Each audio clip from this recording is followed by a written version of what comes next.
கர்த்தருடைய பரிசுத்த நாமம் மகிமைப்படுவதாக. கர்த்தரை நோக்கி அமர்ந்திருப்போம், கவலை மறந்து காத்திருப்போம். கர்த்தரை நோக்கி அமர்ந்திருப்போம், கவலை மறந்து காத்திருப்போம். நீதிமான் ரட்சிப்பு நிச்சயமே, நித்தம் அடைக்கலம் கர்த்தர் தாமே. நீதிமான் ரட்சிப்பு நிச்சயமே, நித்தம் அடைக்கலம் கர்த்தர் தாமே. உதவி செய்து காத்திடுவார், உதவி செய்து காத்திடுவார். உள்ளத்தில் தங்கி நடத்திடுவார், உன் உள்ளத்தில் தங்கி நடத்திடுவார். கர்த்தரை நோக்கி அமர்ந்திருப்போம், கவலை கஷ்டங்கள் மறந்திருப்போம். கர்த்தரை நோக்கி அமர்ந்திருப்போம், கவலை மறந்து காத்திருப்போம், காத்திருப்போம். ஆமென். அவருக்கு காத்திருக்கிற ஜனங்கள் பாக்கியவான்கள் என்று வேதம் சொல்லுகிறது. இது நாம் எங்கே வாசிப்போமானால் ஏசாயா 30:18 நாம் வாசிக்கிறோம். உங்களுக்கு இறங்கும்படி கர்த்தர் காத்திருப்பார். அவர் நமக்கு காத்திருக்கிறார், நமக்கு இறங்கும்படி, நம்முடைய விண்ணப்பத்தை கேட்கும்படி, நம்முடைய கண்ணீரை துடைக்கும்படி, நம்முடைய கவலைகள் எல்லாம் தீர்க்கும்படி அவர் கர்த்தர் காத்திருக்கிறாராம். உங்கள் மேல் மனதிரும்படி எழுந்திருப்பார். நம்மேல் மனதிரும்படி அவர் எழுந்திருக்கிறார், எழுக போறாராம். ஆனால் நாம் என்ன செய்ய வேண்டுமாம்? அவருக்கு காத்திருக்க வேண்டுமாம். வசனம் இப்படியாக சொல்லுகிறது, கர்த்தர் நீதி செய்கிற தேவன், அவருக்கு காத்திருக்கிற அனைவரும் பாக்கியவான்கள். அவருக்கு காத்திருக்கிற அனைவரும் பாக்கியவான்கள். ஆமாம். வேதத்தில் யோவான் 1 அதிகாரத்தில் ஒரு வேத வசனம் இருக்கு. அவர் விசுவாசிக்கிறவர்கள் எத்தனை பேர்களோ அத்தனை பேர்களும் அவருடைய பிள்ளைகளாகும்படிக்கு அவர்களுக்கு அதிகாரம் கொடுத்திருக்கிறார். எத்தனை பேர்களோ அத்தனை பேர்களும். எவ்வளோ பேர் விசுவாசிக்கிறாங்க, இவ்வளோ பேர் அத்தனை பேரும் அவருடைய பிள்ளைகள் தான். விசுவாசிகள் எல்லோரும் அவருடைய பிள்ளைகள் தான். யாரெல்லாம் விசுவாசிப்பார்கள்? யாரெல்லாம் விசுவாசிப்பார்கள்? அவர்கிட்ட ஏதாவது விண்ணப்பம் பண்ணுகிறவர்கள் விசுவாசிப்பார்கள், பிள்ளைகள் விசுவாசிப்பார்கள். ஆனால் அந்த விசுவாசம் எந்த அளவுக்கு இருக்கு, எந்த அளவுக்கு நிலைத்து இருக்கிறது, அது முக்கியம். நமக்கு கர்த்தர் காத்திருக்கிறார். எதற்கு? உதவி செய்ய காத்திருக்கிறார்.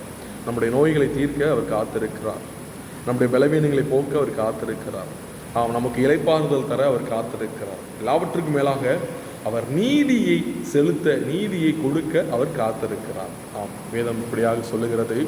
சங்கீதம் 42:11 என் ஆத்துமாவே நீ ஏன் கலங்குகிறாய், ஏன் எனக்குள் திகைகிறாய்? தேவனை நோக்கி காத்திரு, என் முகத்திற்கு ரட்சிப்பும் என் தேவனுமாய் இருக்கிறவரை நான் இன்னும் துதிப்பேன். தேவனை நோக்கி காத்திரு, தேவனை நோக்கி காத்திரு என்று சங்கீதக்காரர் சொல்லுகிறதை நாம் பார்க்கிறோம். அதிகாலையில் என்னை தேடுகிறவர்களை கண்டடைவார்கள் என்று வசனத்தை நாம் பார்த்திருக்கிறோம். இப்படியாக வசனம் சொல்லுகிறது. சங்கீதம் 5:3 கர்த்தாவே காலையிலே என் சத்தத்தை கேட்டருள்வீர், காலையிலே உமக்கு நேரே வந்து ஆயத்தமாகி காத்திருப்பேன்.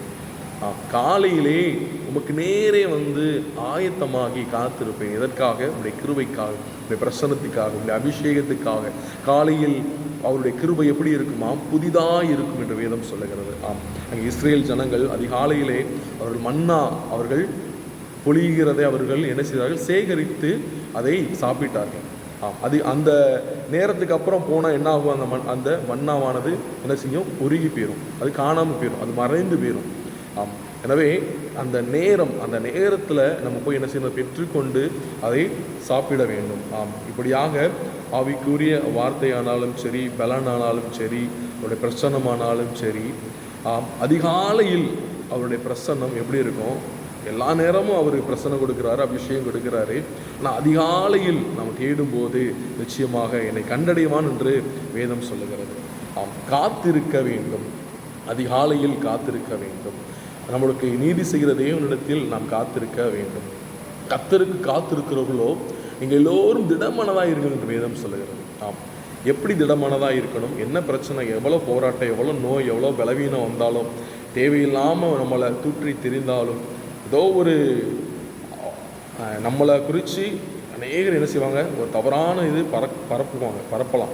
ஆனால் அவர்கள் மேலே என்ன இருக்கும், நிறைய குற்றங்கள் இருக்கும், நிறைய பாவங்கள் இருக்கும், நிறைய பிரச்சனைகள் இருக்கும். ஆனால் அதை அவங்க என்ன செய்ய மாட்டாங்க, பார்க்க மாட்டாங்க. காரணம் என்ன, மற்றவர்கள் மேல் பொறாமை கொண்டு என்ன செய்வாங்க, அதை பரப்புவதில் அவர்கள் கண்ணோட்டமாக இருப்பார்கள். ஆனால் நாம் என்ன செய்ய வேண்டும், நமக்கு கர்த்தர் என்ன ஓட்டத்தை நியமித்திருக்கிறார், நாம் என்ன செய்ய வேண்டும், இன்றைக்குரிய வேத பகுதியை நாம் வாசிக்க வேண்டும்.